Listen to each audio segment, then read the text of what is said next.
Olá, amigos, sejam bem-vindos a mais um vídeo do meu canal. Eu sou o Lucas Knipe e vamos falar de Alexei Popyrin, que avança a terceira rodada do Masters 1000 de Monte Carlo ao vencer Frances Tiafoe por 2-0.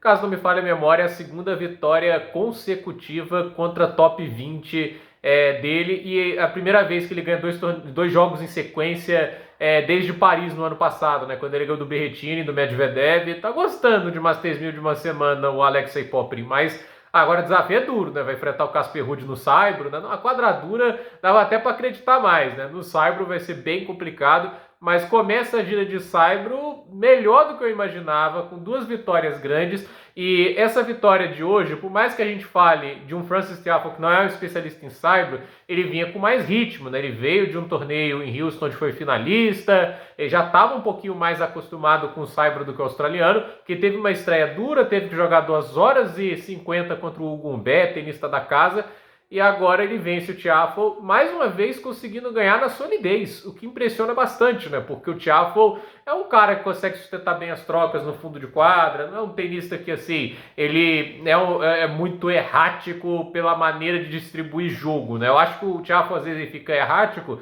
quando ele tenta forçar demais o jogo, né? O que acabou acontecendo quando, assim, no primeiro set ele consegue ganhar por ganhar na solidez, né? Apostando muito no backhand do Popyrin, que é um pouco mais frágil que o forehand. Ele conseguiu nas trocas melhor desempenho, ele estava devolvendo o saque muito bem, só que o Popyrin foi fazendo ajustes, né? Ele começou a sacar usando um pouco mais de efeito, tentando evitar que o Tiafoe conseguisse bater equilibrado, e ao perder a ofensividade na devolução, né, o Tiafoe foi ficando mais pro jogo no fundo, e aí acontece o quê? O forehand do Tiafoe foi cada vez machucando menos, e o backhand do Popyrin ficou mais sólido também. Forehand por forehand, eu acho que o australiano é melhor, eu acho o backhand do Tiafoe melhor, mas há uma evolução ali, né? Tipo, por mais que esse ano seja ruim, agora são 4 vitórias e 7 derrotas, não tem como falar que o ano do Popyrin é bom, não é. Ele já teve inícios de ano muito melhores. Ano passado, por exemplo, ele teve ótimas vitórias, ótimas campanhas para iniciar a temporada. Doha foi semifinalista, por exemplo.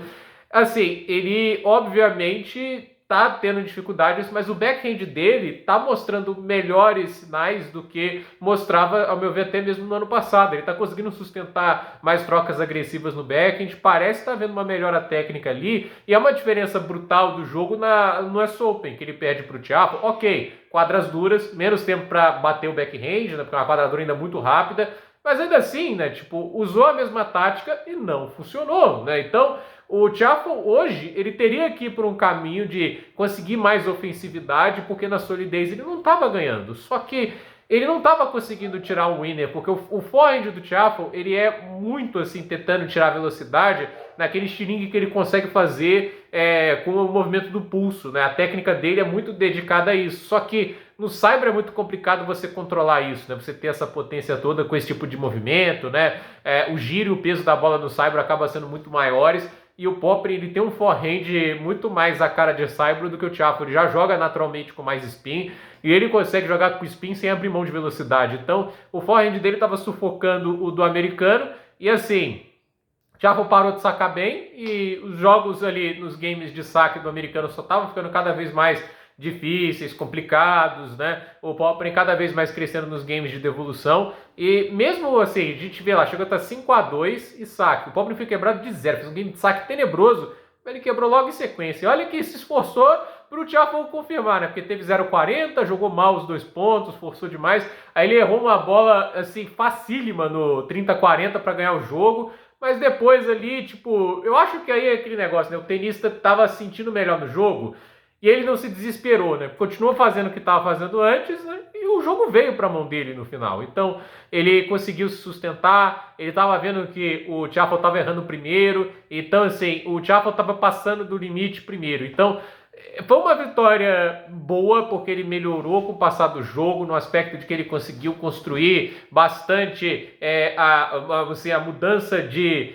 paradigma da partida, um jogo que estava muito na questão dele não conseguir se defender das devoluções. Ele foi cada vez mudando o saque para tirar o Tiafoe da agressividade dele no retorno, e ele conseguiu no fundo de quadra ditar mais os pontos. E sim, a partir do segundo set, os pontos no fundo de quadra foram muito mais para o australiano do que para o americano. É uma vitória importante para o Popyrin. O Tiafoe, tirando o torneio de Houston, não ganhou 2 partidas seguidas no ano. O Houston foi o único torneio que era na chave mais vaziada de um 250. Mas, de novo, né, ganha uma primeira partida, sofrendo contra o Kecmanovic, e agora perde para o Popyrin, um jogo que ele era o favorito contra o australiano, que não vive grande fase, mas é o Tiafoe que também não vive uma super fase. Então, agora é ver o que o Popyrin faz contra o Ruud. O Ruud joga com muito mais spin, o Ruud joga um jogo de saibro muito mais do que o Francis Tiafoe. Eu acho que o Ruud numa quadra de saibro ele faz um jogo mais completo do que o americano. A única coisa que eu vejo ali que o Popyrin pode utilizar nesse jogo é o quê? O ataque no backhand do Ruud. O Ruud não tem um backhand letal, ele tem um backhand sólido. E aí o que acontece?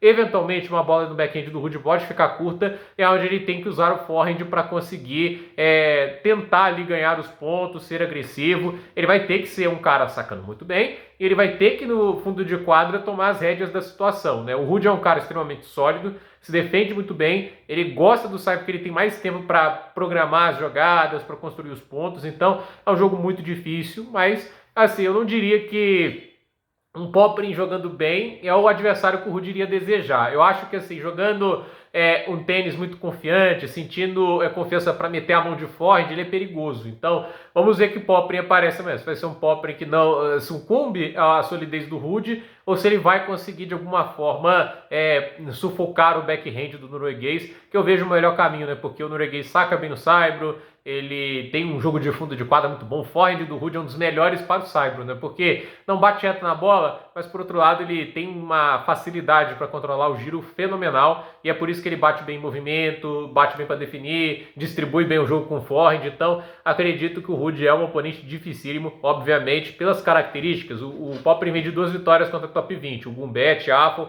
não são jogadores fáceis, mas não são especialistas em saibro, o Ruud é. Então, gente, por esse vídeo é isso. Dúvida nos comentários, deixe seu like, se inscreva no canal, compartilhe esse vídeo e até o próximo vídeo.